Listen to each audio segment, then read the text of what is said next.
चीन के राष्ट्रपति शी जिनपिंग अपनी सेना को दुनिया की सबसे ताकतवर सेना बनाना चाहते हैं और ऐसा करना शी जिनपिंग के सबसे बड़े महत्वाकांक्षाओं में से एक है। लेकिन चीनी राष्ट्रपति शी जिनपिंग के इस महत्वाकांक्षा को खुद चीन के रक्षा मंत्रालय से लेकर चीन की सेना के बड़े अधिकारियों ने झटका दे दिया।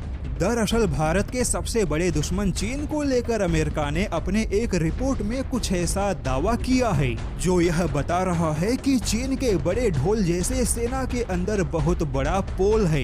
यहाँ तक कि चीनी सेना के किसी भी युद्ध जीतने के क्षमताओं पर सवाल खड़े हो गए।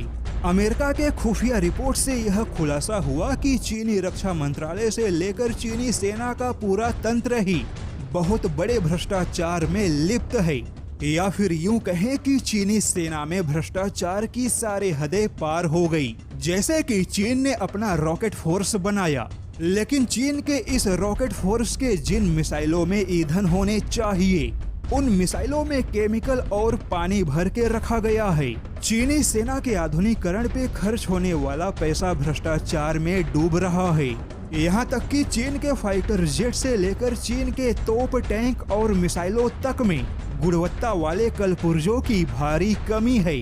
वहीं अमेरिकी रिपोर्ट की माने तो चीन के साइलों में तैनात मिसाइलें लॉन्च होने की स्थिति में नहीं है और इस समय चीन के रक्षा मंत्रालय से लेकर चीनी सेना तक में भ्रष्टाचार को लेकर इतिहास की सबसे बड़ी कार्यवाही हो रही है। और ऐसी स्थिति में चीन फिलहाल किसी भी युद्ध को जीतने में सक्षम नहीं है और इसी भ्रष्टाचार और घटिया संसाधनों का नतीजा है कि चीन के युद्धपोत से लेकर चीन के 5वीं पीढ़ी के फाइटर जेट भी मैदान में कम और ओवरहॉल मरम्मत में ज्यादा दिखाई देते हैं। और ऐसे ही घटिया हथियारों की वजह से दुनिया भर में जिन देशों ने भी चीन के हथियार को खरीदा वह बाद में केवल शिकायत ही कर रहे हैं।